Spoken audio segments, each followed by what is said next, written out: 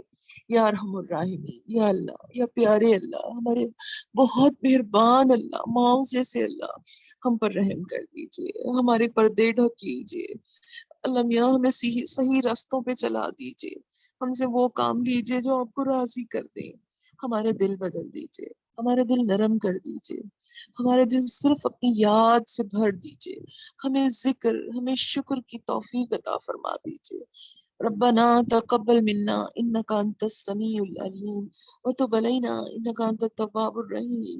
صلی اللہ تعالی خیر خلقه واصحابه اجمعین برحمتك یا ارحم الراحمین آمین. اللهم صل وسلم على عبدك ورسولك وحبيبك سيدنا محمد النبي الأمي وآله وأصحابه وبارك وسلم آمین یا رب العالمین.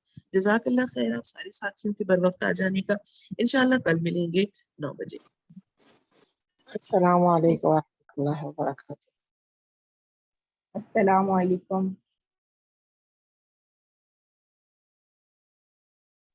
وعلیکم السلام.